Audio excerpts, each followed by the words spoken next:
Добрый вечер. В эфире информационный выпуск Амши Пшара. Я и мои коллеги расскажем вам о главных событиях дня. Сегодня в выпуске. В Минске состоялась встреча президентов Абхазии и Беларуси. Обсуждались вопросы активизации двустороннего сотрудничества. В Сухуми отметили день рождения основоположника абхазской литературы Дмитрия Гулия. Госстандарт возобновил проверки в школах и детских садах.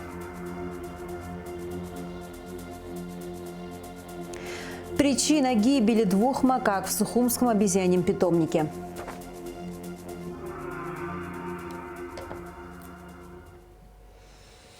Аслан Джаня прибыл с рабочим визитом в Беларусь в понедельник, 20 февраля. Встреча прошла в Минске во Дворце независимости.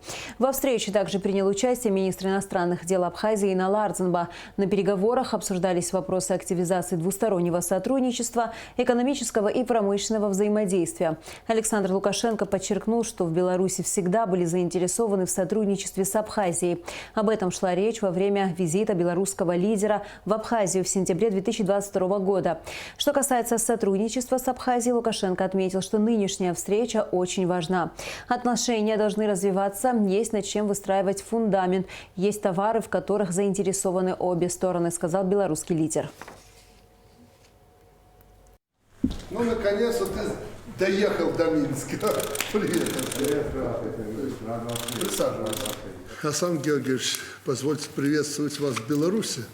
Вы, как и обещали, приехали, есть о чем поговорить. Вы знаете, что мы всегда были заинтересованы в сотрудничестве с республикой.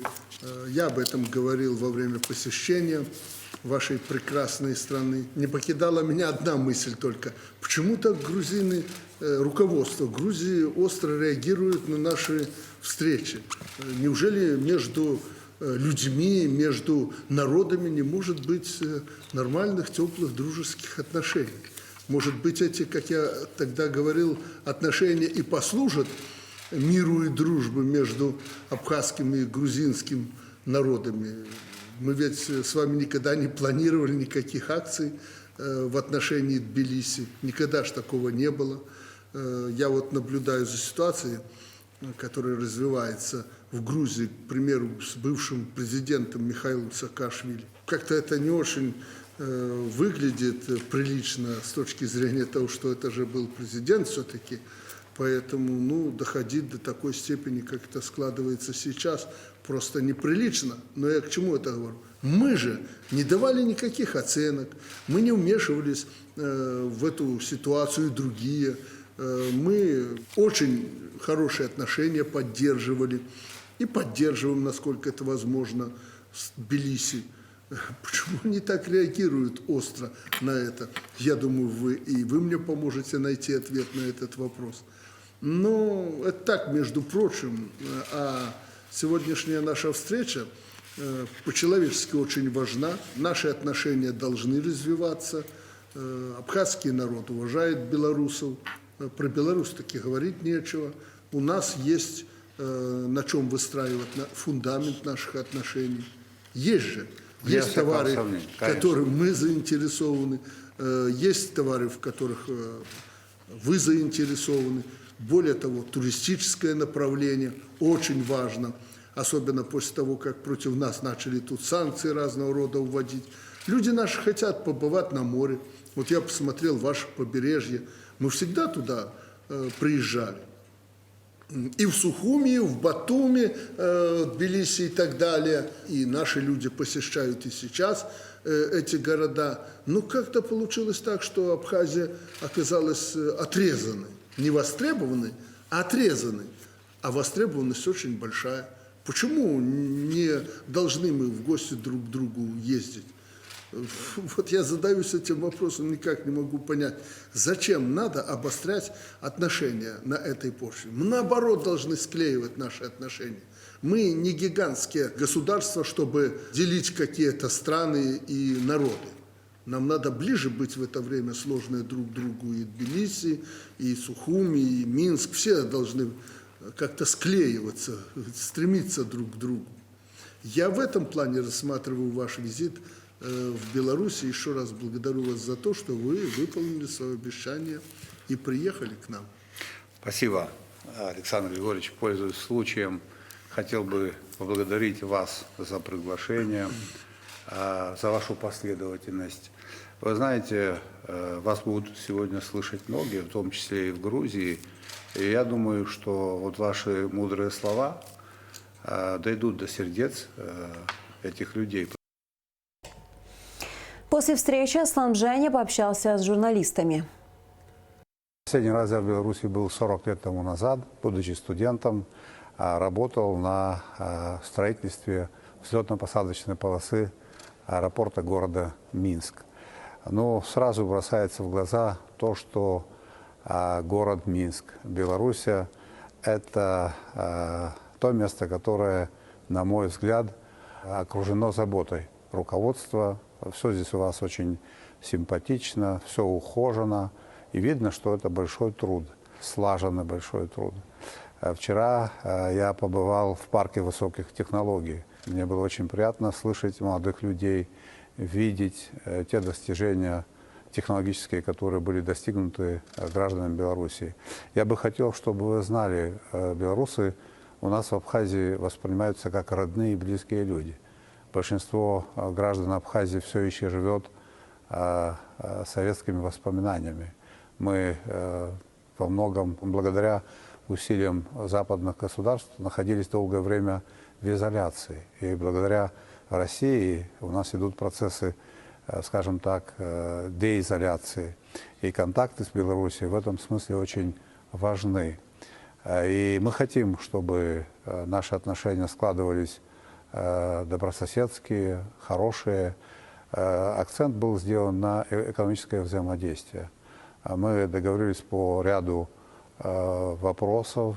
Создан торговый дом. В рамках работы торгового дома есть возможность осуществлять поставки продукции абхазской на территорию Белоруссии и наоборот. Вы, наверное, знаете о том, что Абхазия – это туристическая страна. У нас очень комфортный климат, у нас очень неплохо можно провести время. И мы всегда будем рады гостям из Белоруссии. Я подписал указ, в соответствии с которым продлил сроки, безвизовые сроки пребывания граждан Беларуси в Абхазии. Визит президента Абхазии в Республику Беларусь продлится до 22 февраля. В рамках визита также планируется посещение исторических мест Беларуси. По возвращении Аслан Бженя продолжит программу рабочего визита в Москве. Граждане Беларуси, въезжающие в Абхазию в туристических или деловых целях, могут находиться в республике без оформления визы в течение 30 дней. Соответствующие изменения внесены в указ президента Аслана Бженя об установлении безвизового въезда в Республику Абхазия отдельных категорий иностранных граждан от 30 июня 2016 года. Ранее граждане Беларуси могли пребывать в Абхазии без визы не более 2 недель. Президент России Владимир Путин выступил с ежегодным посланием Федеральному собранию, первым после начала специальной военной операции на Украине. Путин рассказал о текущих вызовах и будущих победах, ради которых должна жить и трудиться страна. Упомянул о переменах в экономике и угрозе ядерного конфликта. Пожалуй, главное по международной повестке Владимир Путин сообщил в самом конце почти двухчасовой речи. Россия приостанавливает участие в договоре о сокращении стратегических наступательных вооружений. Это последнее еще действующее соглашение между Москвой и Вашингтоном в области глобальной безопасности. Путин пояснил, Запад использует договор в попытках ослабить Россию и напомнил, что пару недель назад НАТО требовало допустить своих специалистов на российские ядерные объекты. При этом у Москвы есть информация, что некоторые деятели в Вашингтоне задумываются о ядерных испытаниях. Это связано с разработкой в США новых типов боеприпасов.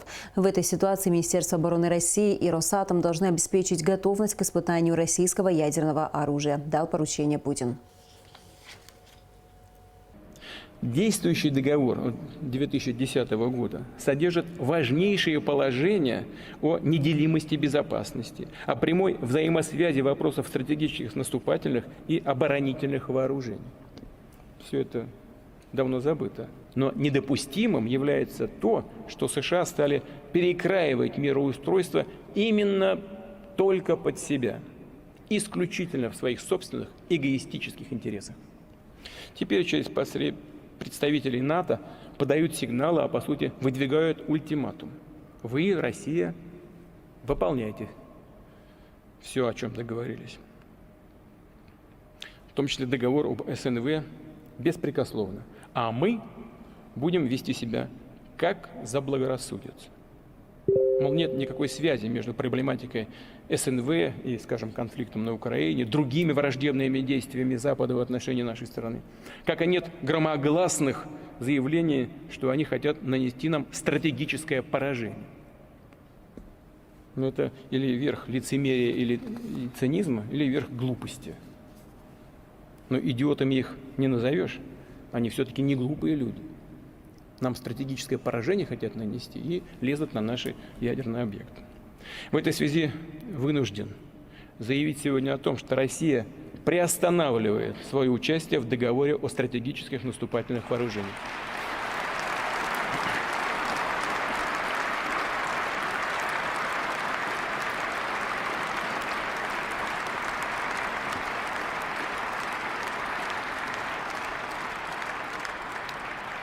Повторю, не выходят из договора. Нет, а именно приостанавливает свое участие. Но прежде чем вернуться к обсуждению этого вопроса, мы должны для себя понять, на что все-таки претендуют такие страны Североатлантического альянса, как Франция и Великобритания. И как мы будем учитывать их стратегические арсеналы, то есть совокупный ударный потенциал альянса. И в этой связи некоторые деятели в Вашингтоне, нам это доподлинно известно, задумываются уже о возможности натуральных испытаний своего ядерного оружия. В том числе с учетом того, что в США идет разработка новых типов ядерных боеприпасов. Такая информация есть. В этой ситуации Министерство обороны России и Росатом должны обеспечить готовность к испытанию российского ядерного оружия. Первыми мы, разумеется, этого делать не будем. Но если США проведут испытания, то и мы проведем. К другим новостям. Посол Абхазии в России Алхаз Квициня встретился с ректором дипломатической академии МИД России Александром Яковенко, сообщает пресс-служба посольства. Обсуждались вопросы обучения в ВУЗе абитуриентов из Абхазии, организации очередных курсов повышения квалификации для абхазских дипломатов. Алхаз Квициня поблагодарил Александра Яковенко, руководство и профессорско-преподавательский состав академии за поддержку в вопросе подготовки профессиональных дипломатических кадров. Исполнилось 149 лет со дня рождения основоположника абхазской литературы Дмитрия Гулия. По сложившейся традиции в Государственном мемориальном доме-музее поэта состоялось праздничное мероприятие, до начала которого к памятнику Гулия были возложены цветы. Подробности в репортаже Сарик Варцхеля. Дмитрий Гулия родился в 1874 году. Он писал стихи для детей, и он первый, кто написал книгу «Анбан». Я люблю очень Дмитрия Гулия, даже наша школа от его имени. Астан Хварский, ученик 4 класса 4-й столичной школы имени Дмитрия Гулия. Даже в таком юном возрасте Астан отметил, что очень символично совпадение дня рождения Дмитрия Гулия с Международным днем родного языка. Ведь всю свою жизнь писатель посвятил развитию абхазского языка. Первая азбука, первая поэма, первый роман. Вклад Гулия в абхазскую литературу сложно переоценить. Очень много рассказов, которые мы все вместе с моим классом учили. Очень люблю его разные поэмы, его разные стихи. Я всех учу и очень люблю. Учащиеся 4-й школы рассказали стихи, показали сценки по мотивам произведений Дмитрия Гулия. Сегодня родной язык раздавался из каждого кабинета.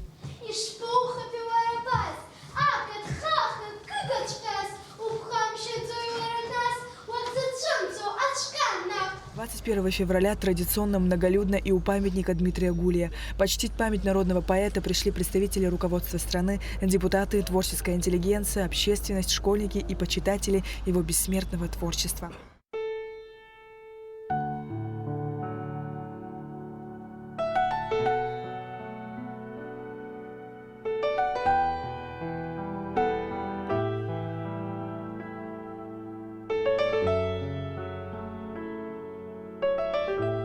Безусловно, день рождения Дмитрия Гуля – это значимое событие для нашей страны.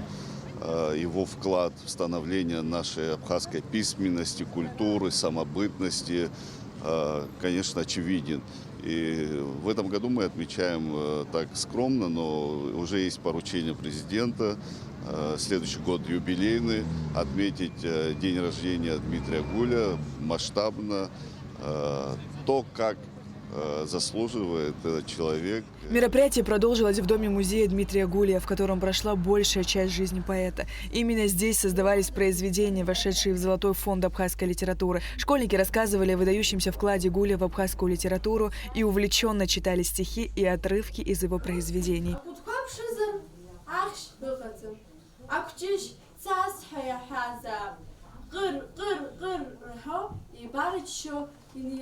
Дмитрий Гулия – писатель, творчество которого дети любят по-особенному. Именно поэтому в доме-музее школьники из разных городов и районов Абхазии – частые гости. Говорить о его имени, о значении этого человека в нашей жизни – это очень трудно, потому что это вот, если говорить то, чего мы достигли в искусстве, в литературе, в науке, тут благодаря, в первую очередь, этому великому человеку. Естественно, день рождения Дмитрия Ильича Гуля для нас национальный праздник, с чем я вас всех поздравляю. Я иногда думаю, что могло бы быть и как могло быть, если бы вдруг Иосиф, отец Дмитрия Ильича Гуля, не смог бы вернуться в Абхазию после махаджирства. И если бы Гуля не оказался бы в Абхазии. Это, мне кажется, даже представить себе страшно. Дмитрию Гуле принадлежат труды по истории и этнографии абхазов, хрестоматии и учебники. Именно он впервые перевел на абхазский язык Евангелие и христианские молитвы. Также организовал и возглавил первую абхазскую театральную труппу. Был основателем и редактором первой газеты «Апсны», издаваемой на абхазском языке. Но все же больше всего Гуля известен как лирический поэт и романист, точечно вырисовывающий образы героев в своих произведениях. Мы очень скромно отмечаем, потому что самое главное впереди, самое главное у нас 150-летний юбилей Дмитрия Ильича Гуля. И мы хотим встретить достойно этот юбилей широко по всей Абхазии, по всей республике. В доме-музея Дмитрия Гуля проводится большая работа с молодежью, чтобы привить подрастающему поколению любовь к родному языку и литературе. Здесь очень часто проводятся экскурсии для детей, концерты, вечера и круглые столы с участием писателей и поэтов. Сария Кварцхеля, Тимур Гогохия, Абхазское телевидение. Продолжаем выпуск. 127 сообщений, из которых возбуждено 40 уголовных дел, рассмотрено в прошлом году Следственным отделом Гудаутского РУВД. Министр МВД Вальтер Будба провел выездное совещание, на котором были подведены итоги деятельности за 2022 год. Во встрече приняли участие заместители министра Руслан Ажиба и Беслан Чкадуа. Подробности в репортаже пресс-службы МВД. Министр Вальтер Будба провел выездное совещание в РУВД Гудаутского района. Во встрече приняли участие первый зам Руслан Ажиба и заместитель министра внутренних дел Беслан Чкадуа. О проделанной за 2022 год работе личного состава отдела внутренних дел по Гудаутскому району доложил начальник милиции Зос Магицба. За отчетный период по Гудаутскому району зарегистрировано 111 преступлений, из них раскрыто 97.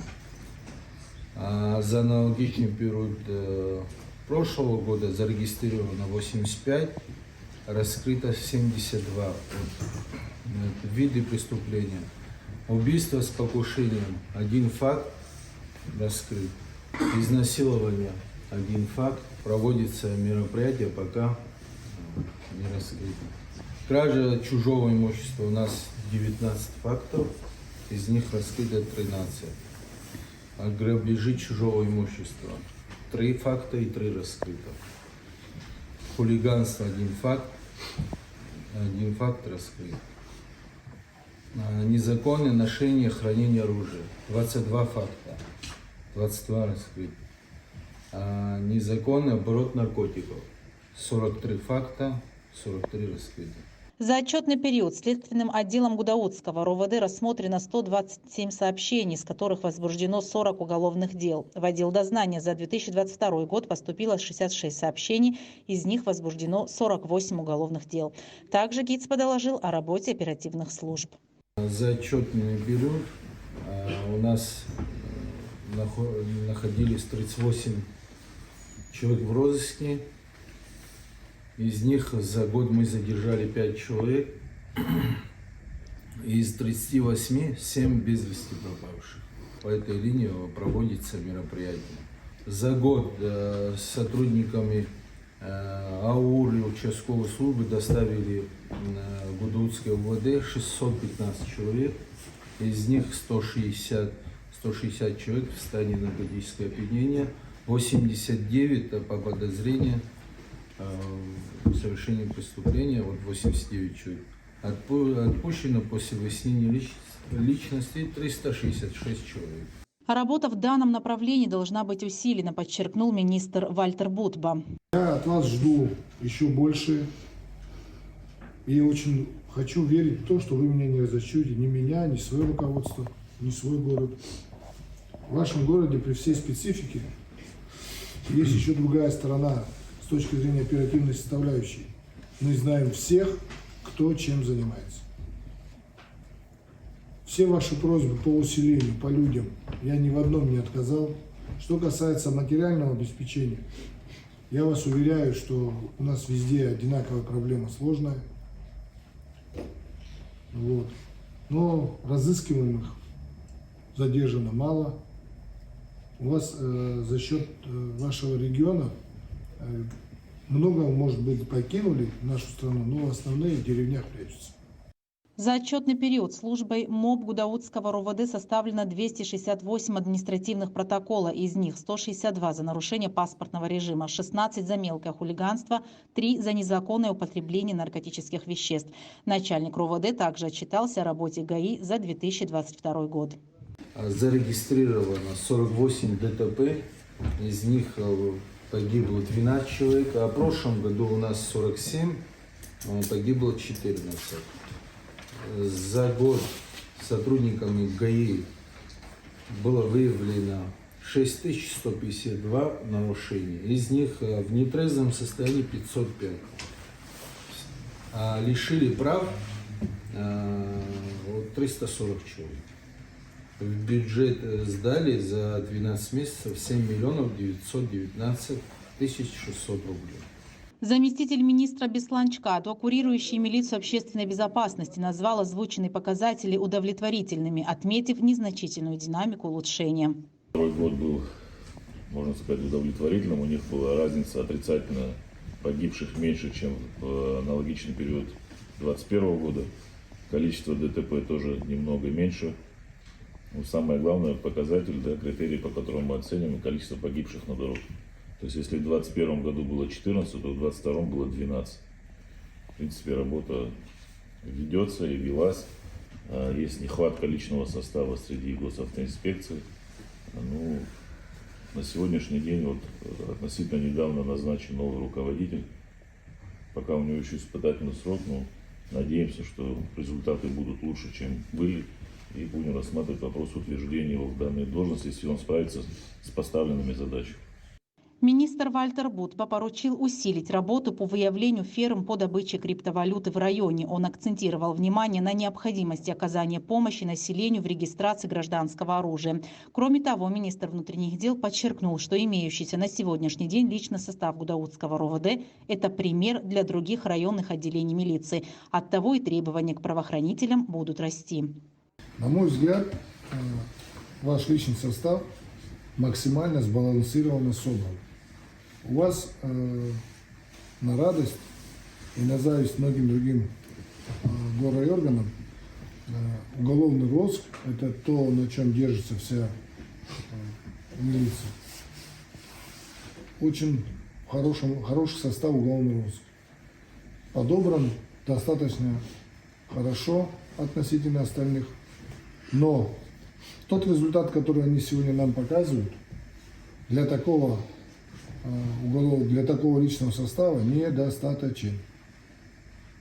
недостаточен. У вас хорошая команда, но не очень хорошая организация работы. Вальтер Будба также дал поручение усилить работу на Рицинском направлении. По мнению министра, необходимо централизовать управление на данном участке и определить ответственное лицо.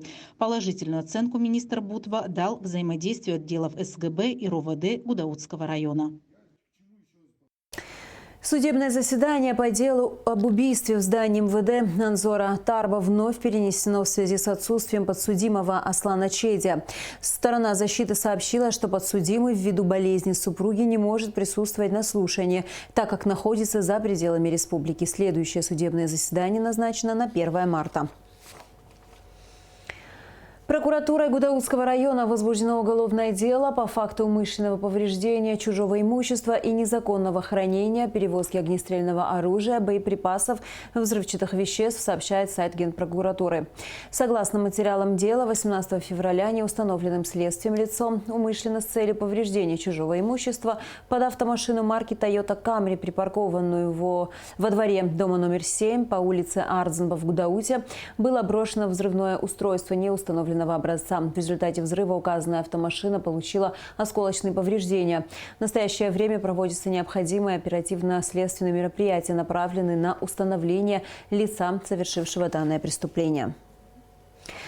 Продолжаем выпуск. Соблюдаются ли условия приготовления пищи и контроль качества продуктов в образовательных учреждениях республики? После перерыва, связанного с пандемией коронавируса, Госкомитет по стандартам, потребительскому и техническому надзору возобновил проверки общественного питания в школах и детских садах. Вместе с сотрудниками Госстандарта наша съемочная группа посетила 2 столичных детских сада. Репортаж Эсмы Гуланзе. Важнейший фактор здоровья ребенка – организация питания в детском саду, качество пищи, разнообразие и сбалансированность рациона, соблюдение санитарно-гигиенических норм. Госстандарт возобновил проверки общественного питания в образовательных учреждениях. Первым объектом посещения стал столичный детский сад «Амра». Сначала сотрудники Госстандарта осмотрели пищеблок. В процессе общения с персоналом кухни были даны различные рекомендации. Я как посмотрела по консистенции, у вас жидкости больше, чем плотной массы. Дети в основном любят картофель и макаронные изделия, но у вас нет соответствия того, что вы должны по технологическим процессам готовить, по консистенции. Вы поняли, что я имею в виду? Я поняла. Да, вы поняли? Да. Так, что еще у вас сегодня на обед? Обязательная часть проверки – соблюдение условий приготовления пищи и контроль качества продуктов. Еще один немаловажный нюанс – отдельное меню для детей-аллергиков. Были дети, помнишь, воспитательницы? В данный момент таких детей нету. Да. А как вы обходились с теми детьми, которые вы имели аллергию на лактозу? Вы на чем готовили каши? На воде, да? Индивидуальный тренинг, да? В целом, санитарное состояние пищеблока было признано удовлетворительным.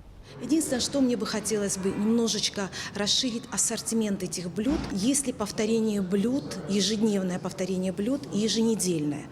И включается ли блюдо из мяса, включается ли блюдо из рыбы, включается же блюдо из салатов. Этот ассортимент я просмотрю и позже вам дам эту информацию. У них меню находится в основном при входе в группу. Но я бы хотела, чтобы эта информация, меню и распорядка дня была у входа, потому что родители бы хотели бы знать распорядок дня, режим дня в детском саду и, конечно же, меню, что входит на сегодня. И это, конечно, отсутствует. Сотрудники Госстандарта также осмотрели продуктовый склад детского сада. Каждая группа продуктов даже при кратковременном хранении требует определенных условий. Проведена проверка пока визуальная. Выводы, можно сказать, что удовлетворительно. По пищеблоку, по хранению на складе пищевых продуктов будут всего лишь изменены 1 или 2 позиции мы уберем из продуктов, которые мы не рекомендуем. Это касается опять-таки так называемого сливочного масла спред. Продукты должны быть все промаркированы маркировка должна присутствовать на складе до окончания применения данного продукта. Там есть моменты, где маркировка или срезана, или выпала. Если сравнивать проверки 3 года назад и нынешние, вот уже по итогам уже видно, что продукты значительно изменились в лучшую сторону. Также был осмотрен медицинский кабинет. Инспекторы отметили отсутствие медикаментов. По словам сотрудников сада, поставка лекарств ожидается. Кроме того, на взятых пробах пищи не указаны дата и время. Было рекомендовано брать пробы чаще, особенно в весенне-летний период. Далее инспекторы госстандарта посетили детский сад «Соловей». Как и в первом объекте, здесь на питание одного ребенка государство выделяет 160 рублей в день. Специалисты провели аналогичные осмотры пищеблока, продуктового склада и медицинского кабинета. Были отмечены незначительные нарушения. Какое время, ничего не указано. У вас ничего здесь нет. Посмотрите. Я же не знаю, может, вы позавчера брали, когда. Вы же знаете правильно, что нужно обязательно указывать время, число, дату. Товарное соседство – это принцип наилучшего хранения продуктов, их совместимости друг с другом с целью сохранения качества. Для компота. Набор для компота, да? Да, они тобой привозят. Но он не должен здесь лежать с мясной продукцией. Сыр, компотный набор, мясо, рыба. Это рыбы нет у нас. В целом санитарное состояние детского сада «Соловей» признано удовлетворительным. Единственное, что сроки хранения и температурные режимы хранения этих продуктов не соответствуют нормативам из-за того, что у них отсутствует дополнительная холодильная камера. Хотелось бы, конечно, чтобы детские сады имели единое меню. Это во-первых. Во-вторых, хотелось бы, чтобы в меню были включены побольше ассортимент был этих блюд. И, естественно, хотелось бы, чтобы в меню используют, если национальные блюда какие-то, то расширит это именно наименование национальных блюд. Включать также побольше овощей, побольше фруктов, побольше блюд из овощей и фруктов, а также включать в меню, если возможно, по бюджету, который им выделяется, конечно же, блюда из рыбы. Проверки Госкомитета по стандартам, потребительскому и техническому надзору продолжатся по всей республике. По итогам будет проведен анализ и объявлены результаты. Эсма Гуланзе, Михаил Братухин, Абхазское телевидение. 2 макаки-резус погибли в Сухумском обезьяньем питомнике из-за холода. Сегодня в питомнике обитает 11 видов обезьян, более 400 особей. В институте проводятся важные исследования, необходимые для решения вопросов фундаментальной науки и здравоохранения. Почему замерзли обезьяны и как не допустить гибель других приматов, выясняла Алика Трапш. Приматы очень чувствительны к холодам. С наступлением зимнего периода часть обитателей Сухумского обезьяньего питомника испытывают неудобства. Так, на днях погибли 2 макаки-резус возрастом от 4 до 5 лет. По словам директора НИИПИТ Зураба Миквабия, причиной гибели приматов стали верные отключения электричества. После отключения света прогреть клетки нет возможности, а для макаки-резус понижение температуры воздуха ниже 15 градусов недопустимо. Они сидят в боксированном корпусе. А самое главное, что они сидят в отдельных клетках, и если остальные обезьяны могут, прижавшись друг к другу, а так они, в общем-то, и делают, согревать друг друга, то они такой возможности лишены, потому что они, каждый сидят в индивидуальных клетках. Очень хорошо, конечно, что они сидят по одному, но учитывая то, что у некоторых приходится очень часто брать анализы, все по-другому просто. Из стада их вылавливать каждый раз, усыплять, это очень тяжело. И для них. Это обезьяны, которые или были уже в эксперименте, или сегодня в эксперименте. Ну и для нас, конечно, это большая потеря. И я должен воспользоваться случаем, поблагодарить Тимура Джинджолия, поблагодарить Рамина Зингишвили. Они пошли вчера нам навстречу, и вместо 3 выключений у нас всего 2 выключения. А это очень важно, потому что в боксированном корпусе, как только выключается электроэнергия, температура сразу падает до 16, а то и 14 градусов. А обезьяны, которые сидят в отдельных клетках, для них это ощутимо, в общем. В настоящее время в Сухумском обезьяньем питомнике 11 видов обезьян, более 400 особей. Это зеленые мартышки, макаки резус, японские, павианы, гамадрилы, капуцины, мангобеи, лемуры и другие. Обезьян, которые плохо переносят зиму, переводят в закрытые клетки. У остальных приматов в вольерах есть небольшая закрытая отапливаемая пристройка, куда они заходят погреться, за исключением некоторых павианов гамадрил, которые очень устойчивы к холоду. Если говорить о сезонных заболеваниях, то как таковых болезней у приматов нет, говорит Зураб Миквабия. Недавно у нас погиб павиан гамадрил, у него опухолевидное образование поджелудочной железы было. Но это довольно, не сказал бы, чтобы это часто, и никакой сезонности, кроме вот холодов, в общем-то, незаметно. Проблем с обеспечением обезьян питанием нет. Правительство оказывает посильную помощь, отмечает Зураб Миквабия. Обезьянам дают сухой корм, фрукты, овощи. Если совсем холодно, в меню добавляют горячую кашу. Возвращаясь к вопросу с отоплением, стоит отметить, что у обезьяньего питомника нет своего дизель-генератора. И по словам Зураба Миквабия, на всю территорию НИИПИТ нужно несколько генераторов, а средств на их покупку у института нет. Хочу обратиться к тем, кто это говорит, и тем, кто обладает какими-то финансовыми возможностями, пусть нам помогут. Пусть нам помогут. Потому что у нас, к сожалению, нет денег на реактивы и много на чего. Мы железно получаем только зарплату и корм на обезьян, а все остальное нет. И горючее, сами генераторы – это дорогое удовольствие. Зураб Миквабия также рассказал, что в питомнике не хватает вольеров для приматов. Из хороших новостей в этом году родились 2 павиана гамадрила и 1 яванский. Еще пополнение ожидается в мае. Алика Трапш, Алексея Гухава, Абхазское телевидение. И в завершение выпуска о погоде. По сообщению Гидрометцентра, в среду 22 февраля на территории Абхазии ожидается облачная с прояснениями погода. Временами снег с дождем, в горах обильный снег, гроза. Температура воздуха ночью 0,5, днем 1,6 градусов, температура морской воды 9 градусов.